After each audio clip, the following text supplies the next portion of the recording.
Hi hello నమస్తే. ఈరోజు మన బ్లాగ్ ఏంటంటే ఫుడ్ కష్టాలు. ఫుడ్ కోసం వెళ్ళగానే ఫుడ్ అయిపోయింది. మాకు వచ్చిన థాట్ ఏంటంటే పులిహోర. ఈరోజు మనం ప్రసాదం పులిహోర ఎలా తయారు చేయాలో తెలుసుకుందాం. తగలబెట్టండి సార్ నిరంజన్ గారు. పులిహోర చేయడానికి మనకు రైస్, శనక్కాయలు, పులిహోర పొడి, ఆయిల్, ఇంకా ఉప్పు కావాలి. ఇది నిమ్మి, ఇది అనిత, ఇది సరిత, ఇది అబిత, అది ఇందు. ఇది చొక్కా, ఇది నిక్కర్, ఇది స్లిప్పర్, ఇది వంట చేయాలంటే స్టవ్ ఆన్ చేయాలి కాబట్టి ఆన్ చేసిన వెంటనే బౌల్ పెట్టేయాలి.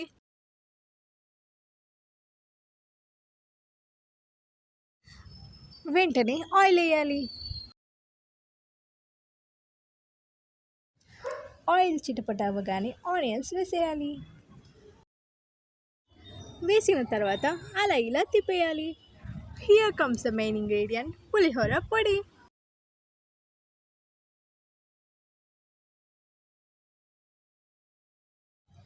ఇప్పుడు మెయిన్ ప్రాసెస్ అయిన పులిహోరని కలిపేద్దాం.